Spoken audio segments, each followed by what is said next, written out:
So first நம்ம post dual puncture headache தெரிஞ்சுக்கிறதுக்கு முன்னாடி நம்ம மெனிஞ்சஸை பற்றி தெரிஞ்சுக்கணும். ஸோ மெனிஞ்சஸ்னால் நம்மளுக்கு என்ன தெரியும், ஒரு கனெக்டிவ் டிஷ்யூ மெம்பரெயின் வந்துட்டு பிரெயின் அண்ட் ஸ்பைனல் கார்டை வந்து கவர் பண்ணியிருக்கோம். ஸோ வெளியே இந்த அவுட் சைட் டு இன்சைட் பார்த்தோன்னா dura matter, arachnoid matter and pia matter. So நம்ம வந்துட்டு நம்ம ஸ்பைனலில் வந்து என்ன பண்ணுவோம், ஸ்பைனல் அனஸ்தீஷியாவில் வந்துட்டு நம்ம சப் அரக்னாய்ட் ஸ்பேஸில் வந்துட்டு சிஎஸ்எஃப் தட் செரிப்ரோ ஸ்பைனல் ஃப்ளூயிடில் வந்து நம்ம வந்து லோக்கல் அனஸ்தெட்டிக்ஸை வந்து கொடுக்குறோம். ஸோ நம்ம வந்து இப்போ பார்த்தோம்னா அரக்னாய்டுக்கு கீழே அந்த அரக்னாய்டுக்கும் பயாக்கும் நடுவில் இருக்கிற சப் அரக்னாய்ட் ஸ்பேஸில் வந்துட்டு நம்ம நீடில் வச்சு உள்ளே பியர்ஸ் பண்ணும்போது சிஎஸ்எஃப் ஃப்ளோ வந்து நீடில் மூலியமாக வெளியே வரும். ஸோ அந்த ஃப்ளோ பார்த்ததுக்கப்புறம் நம்ம லோக்கல் அனஸ்தெட்டிக்ஸை வந்து இன்ஜெக்ட் பண்ணுவோம். ஸோ அந்த ஃப்ளோவே வந்து ரொம்ப நிறையா இருந்துச்சு, ரொம்ப சிஎஸ்எஃப் வந்து வெளியே வந்துச்சு அப்படின்னா நம்மளுக்கு வந்து இன்ட்ரா கிரேனியல் ப்ரெஷர் வந்துட்டு கம்மியாகும்.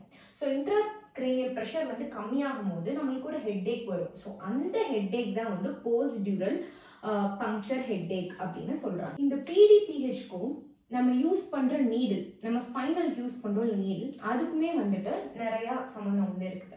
ஸோ நம்ம நார்மலாக வந்துட்டு ஸ்பைனல் நீடில்ஸ் பார்த்தோம்னா 2 டைப்ஸ் வந்து இருக்குது. ஒன்று வந்து டியூரா கட்டிங் அண்ட் இன்னொன்று வந்துட்டு டியூரா செப்பரேட்டிங். ஓகேவா, நம்ம எப்பயுமே வந்துட்டு டியூரா கட்டிங் நீடில்ஸ் வந்து யூஸ் பண்ணோம் அப்படின்னா பிடிபிஹெச்சோட இன்சிடென்ஸ் வந்து அதிகமாக இருக்கும், பிடிபிஹெச் வர்றதுக்கு நிறைய வாய்ப்பு வந்திருக்கும்.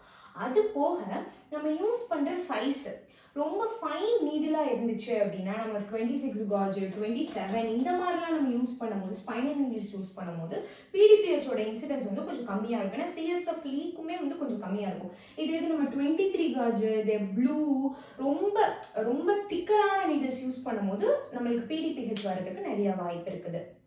ஓகே, இப்போ நம்ம பிடிபிஹெச்சோட கிளினிக்கல் ப்ரெசன்டேஷன் பார்க்கலாம். ஸோ நார்மலாக வந்து ஹெட்டேக் எப்போ ஸ்டார்ட் ஆகும்னா ஒரு 12 to 72 ஹார்ஸ்க்குள்ளே வந்து ஸ்டார்ட் ஆகும். ஸோ அந்த ஹெட்டேக் வந்து எப்படி இருக்கும் அப்படின்னா பைலேட்ரல் ஃப்ராண்டலாக இருக்கும், இல்லைனா வந்துட்டு ரெட்ரோ ஆக்சிபிட்டல் இல்லை ஆக்சிபிட்டல்லேருந்து நெக் ரீஜன் வரைக்கும் எக்ஸ்டெண்ட் ஆகிற ஒரு பெயினாக இருக்கும்.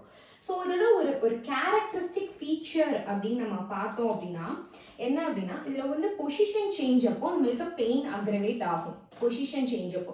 ஸோ இதை வச்சு நம்ம வந்து டிஃப்ரென்ஷியேட் பண்ணலாம், இதுதான் வந்துட்டு கண்டிப்பாக வந்து இது பிடிபிஹெச் தான் அப்படின்னு சொல்லலாம். எப்படி அப்படின்னா பேஷண்ட் வந்துட்டு ஒரு நிற்கிறாங்க இல்லைன்னா வந்துட்டு உட்காந்துருக்காங்க அப்படின்னா அந்த பெயின் வந்து அக்ரவேட் ஆகும். இதே இது பேஷண்ட் இஸ் ஃபிளாட் பொசிஷன் அப்படின்னா பெயின் இருக்காது. ஸோ அந்த மாதிரி போஸ்டுரல் சேஞ்சஸ் அப்போ இந்த ஹெட்டேக் வந்து இருந்துச்சு அப்படின்னா இது கிளாசிக்காக வந்து இது கண்டிப்பாக போஸ்டுரல் பங்க்சர் ஹெட்டேக் தான். ஓகே, இந்த எப்படி நம்ம மேனேஜ் பண்ணலாம், இந்த பிடிபிஹெச் எப்படி மேனேஜ் பண்ணலாம் அப்படின்னு சொல்லிட்டு பார்த்தோம்னா ஃபர்ஸ்ட் நம்ம முடிஞ்ச அளவு ஃபைன் நீடில்ஸ் வந்து யூஸ் பண்ணலாம். கம்மி திக்கா இல்லாமல் கொஞ்சம் ஃபைன் நீடில்ஸ் யூஸ் பண்ணால் பிடிபிஹெச்சோட இன்சிடென்ஸ் கம்மியாக இருக்கும்.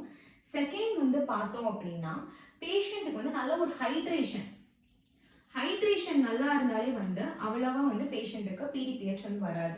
ஸோ தேர்ட் வந்து பார்த்தீங்கன்னா ஹெட் பொசிஷன்ஸையும் வந்து நம்ம அவ்வளவா வந்து கொஞ்சம் கம்மி பண்ணலாம். ஸோ இது வந்து நம்ம மேனேஜ் பண்ணலாம்.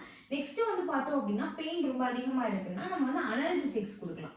அனல்ஜெசிக்ஸ் கொடுத்தும் வந்து பெயின் ரொம்ப அதிகமாக இருக்கு அப்படின்னா நம்ம கிளாசிக்காக வந்துட்டு இது பண்ணலாம், that is autologous epidural blood patch. So இதில் என்ன பண்ணுவாங்க அப்படின்னா ஸோ பேஷண்டோட பிளட்டே ஒரு 15 to 20 ml வந்து ட்ராப் பண்ணிட்டு அது வந்து அந்த பேஷண்டோட எபிடியூரல் ஸ்பேஸில் வந்து இன்ஜெக்ட் பண்ணுவாங்க.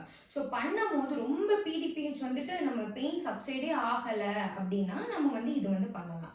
ஸோ உங்களுக்கு வந்து பிடிபிஹெச் பற்றி ஒரு ப்ரீஃபாக வந்து உங்களுக்கு தெரிஞ்சிருக்கும் அப்படின்னு சொல்லிட்டு நினைக்கிறேன். ஸோ தேங்க்யூ ஃபார் வாட்சிங் this video. Until then bye from Yashmitha.